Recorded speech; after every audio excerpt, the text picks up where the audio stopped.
baze apha bezokubonakalisa inkxaso yabo engagungqiyo ngakulowo wayesakuba ngumongameli weli umnumzana Jacob Zuma, ukanti ANC ithe qela ayilosebe lalo mbutho.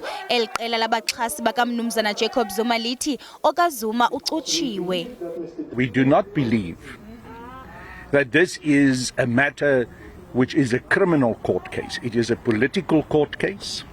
Ukanti qela lityhola umbuso ngokutsala ityala kwinzame zokungcolisa igama lokaZuma. What you saw today during the court proceedings was that totally unacceptable warrant of arrest was now withdrawn. It was never necessary to institute that warrant of arrest. Umnumzana Jacob Zuma ujongene netyala lokufunjathiswa inkampani yezixhobo yaseFrance Italis ekuthengweni kwezixhobo leli loMzantsi Afrika. Tyala selitsale phantsi iminyaka engama-20. Abanye abemi beli lizwe bathi selilide kakhulu elithuba. So asazi ukuthi yenzakalani.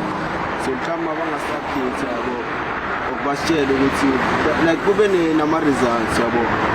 I just want to see accountability and transparency because now it's been long overdue.